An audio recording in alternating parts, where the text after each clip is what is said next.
আসসালামু আলাইকুম, আশা করি আপনারা সবাই ভালো আছেন। আমি এখন বর্তমানে আছি শ্রীলঙ্কার কলম্বোতে। শ্রীলঙ্কার যে ক্যাপিটাল সিটি, সেই সিটিতেই কিন্তু আমি এখন বর্তমানে অবস্থান করতেছি।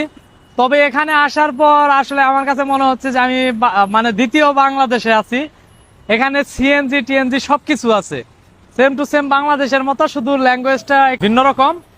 আর হচ্ছে আপনার এখানে বাংলাদেশি হোটেল টোটালি পাওয়া যায় না। আর এরা কি কোন দেশের ভাষায়, শ্রীলঙ্কান ভাষায় কথা বলে, এগুলা ভাষা তো আমরা বুঝি না। ওই আমাকে টুকটাক ইংলিশেই কথা বলতে হয় এখানে আসার পর।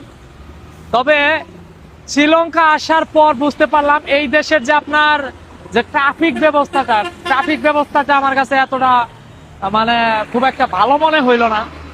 কারণ এই সিএনজি গুলা এত স্পিডে চলে যেটা আপনি বলে বোঝাতে পারবেন না। এগুলা সিএনজি যে বাসগুলা দেখা যায় শ্রীলঙ্কাতে প্রচুর পরিমাণে, এগুলা কিন্তু ইন্ডিয়াতেও আছে, পাকিস্তানেও আছে। তবে